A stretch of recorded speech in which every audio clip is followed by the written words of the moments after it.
Subscribe करें और bell दबाएं ताकि कोई खबर रह न जाए।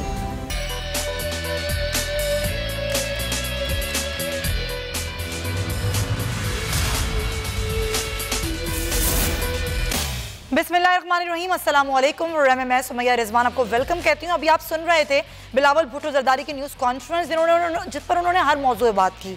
उन्होंने मईशत पर ही बात की, कोरोना की सूरत हाल पर ही बात की, हुकूमत की परफॉर्मेंस पर बात की। उन्होंने कहा कि तमाम मसाइल हुकूमत के खुद पैदा करदा हैं और आवाम के लिए ज़रूरी है, आवाम की जान माल के तहफ़्फ़ुज़ के लिए, कि इमरान खान अब वज़ीर आज़म ना रहें। उन्होंने कहा मैंने तो कभी -1 की बात नहीं की, लेकिन जद्दोजहद हम अपनी जारी रखेंगे और जद्दोजहद सड़कों पर निकल के भी हो सकती है, ऐवान में भी एहतजाज करके हो सकती है, या एहतजाज हर किस्म का जो भी हमें करना पड़ा हम करेंगे। साथ ही साथ उन्होंने ये भी कहा कि अब शहबाज शरीफ सेहत याब हो जाएँ तो APC के हवाले से फैसला भी किया जाएगा, APC बुला के आगे क्या लाएअमल होगा अपोजिशन का, इस पर भी ज़ाहिर बात की जाएगी।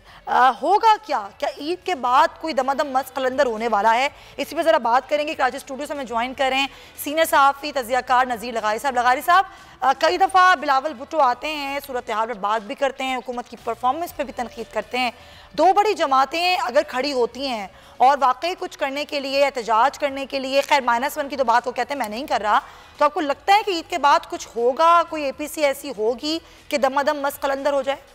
असल में पहले तो मिलकर अपोजिशन को टारगेट तय करना होगा कि वो चाहते क्या हैं। वो -1 चाहते हैं, माइनस इमरान खान चाहते हैं, PTI को हटाना चाहते हैं, उनका असल मकसद क्या है, वो खुद इक़्तिदार में हासिल करना चाहते हैं, वो जमहूरियत की बहाली चाहते हैं, वो किस तरह से चाहते हैं कि वो किस सिस्टम को लाना चाहते हैं, क्या वो पार्लिमानी सिस्टम को बरकरार रखना चाहते हैं, क्या अपोजिशन में ऐसे लोग मौजूद हैं कि जो पार्लिमानी सिस्टम को तब्दील करना चाहते हैं, तो उनके साथ वो कैसे डील करेंगे। खुद अपोजिशन अपने बारे में तमाम पहले तो अपोजिशन को सेट करना होगा, अपनी चीज़ों को सेट करना होगा। आपने बिल्कुल सही कहा पॉइंट, लेकिन ये जो आज हो रहा है कि एक पार्टी आती है, हुकूमत के खिलाफ करती है प्रेस कॉन्फ्रेंस, फिर हुकूमती नुमाइंदा आता है, वो उसके खिलाफ प्रेस कॉन्फ्रेंस करता है, क्या हो क्या रहा है ये हम तमाशा है। पाकिस्तान के अवाम देख रहे हैं और पाकिस्तान के अवाम के हर चीज़ सामने है, और वो मीडिया पर ही पाकिस्तान के अंदर सियासत के नए अंदाज, सियासत के नए तरीके, सियासत की नई गुफ्तगू, सियासत की नई चालें, ये सब देख रहे हैं। एक दिन लाया जाता है कि जनाब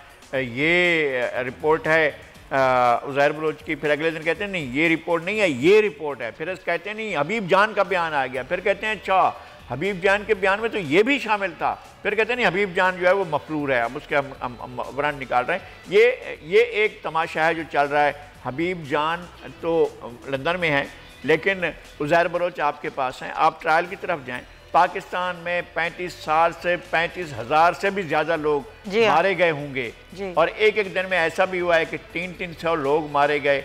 एक एक दिन में जो है किसी एक इलाके में 10, एक इलाके में 15, एक इलाके में 20, एक इलाके में 25 लोग मारे गए। कभी आज तक उनका हिसाब नहीं हुआ है। अब बैठकर बातें कर रहे हैं कि क्या उज़ैर बलोच है, क्या हबीब जान है, क्या चीज़ें हैं। ये पाकिस्तान के अवाम एक तमाशा देख रहे हैं। पहले दहशतगर्दी देख रहे थे, अब एक तमाशा देख रहे हैं और ढोल बजाए जा रहे हैं। ये ढोल बजाए जा रहे हैं, आप सही कह रहे हैं। आवाम को एक अजीब सी चीज़ के पीछे लगा दिया है कि जो अवामी इशूज़ हैं, जो मसाइल हैं, ना उनका हल तलाश किया जाता है, ना उस पर बात की जाती है। कातिल को सज़ा होनी चाहिए, इस पर बात तो होती नहीं कि जो कातिल आज़ाद घूम रहे हैं, जो लगारी साहब ने बात की, इस पर मैं एंड करूँगी कि उनको सज़ा हो, किस तरीके से हो, किस तरह से ट्रायल्स हों, इन पर बात नहीं होती है। सिर्फ फजूल की बहस पर आवाम को जो है वो लगा दिया जाता है।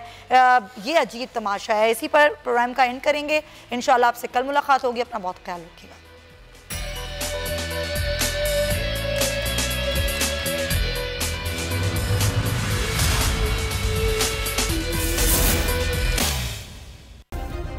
सब्सक्राइब करें और बेल दबाएं ताकि कोई खबर रह न जाए।